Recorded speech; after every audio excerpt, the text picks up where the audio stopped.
အားလုံးပဲမင်္ဂလာပါကျွန်တော်တံမိုးကနန်းလေးကိုဆက်ပြီးတော့ပြပြရအောင်3ည1 2 3 4 5 6 7 9ကိုရဲ့တံမိုးကနန်းလေးတွေပါပြီးခဲ့တဲ့တော့ကြံလေးကကျွန်တော်တို့9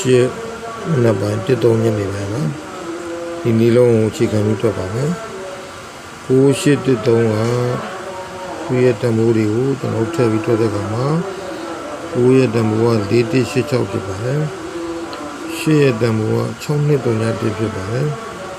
1ရဲ့တံမိုးက3 9 9 8ဖြစ်ပါတယ်3ရဲ့တံမိုးက2 1 3 9ဖြစ်ပါတယ်ကျွန်တော်ပေါင်းတဲ့အခါမှာ2 3 6 3ရပါတယ်စနစ်ကြပါတယ်ခင်ဗျာမနက်7:00နာရီမှာ2 3ဆိုပြီးတော့တနင်္လာနေ့မနက်7:00နာရီမှာထွက်ပါတယ်တနင်္လာညနေ4:00နာရီမှာ6 3ဆိုပြီးထွက်ပါတယ်ဒီနေ့တိုင်းပဲကျွန်တော်တို့ဆက်ပြီးတော့တွက်တော့မှာဖြစ်ပါတယ်2 3 6 3ကိုကျွန်တော်တို့တံမိုးတွေထည့်တဲ့အခါမှာဒီလိုရပါတယ်ကျွန်တော်တို့အဲ့ဒါကိုပေါင်းချလိုက်တဲ့အခါမှာ9 5 3 6ရပါတယ်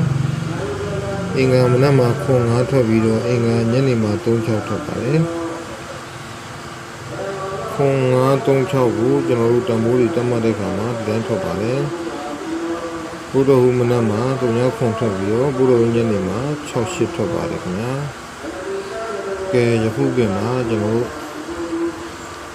3 9ခွန်6 8ကိုတံမိုးတက်မှတ်ပြီးတွက်တဲ့အခါမှာ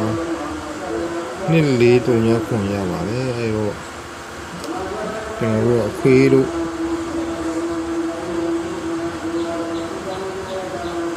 ပြောရင်ပူပြီးမှမှာပဲ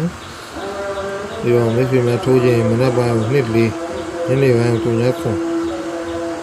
အားလုံးပဲပုတ်ကြပါလိမ့်မယ်မကွက်ပါဘူး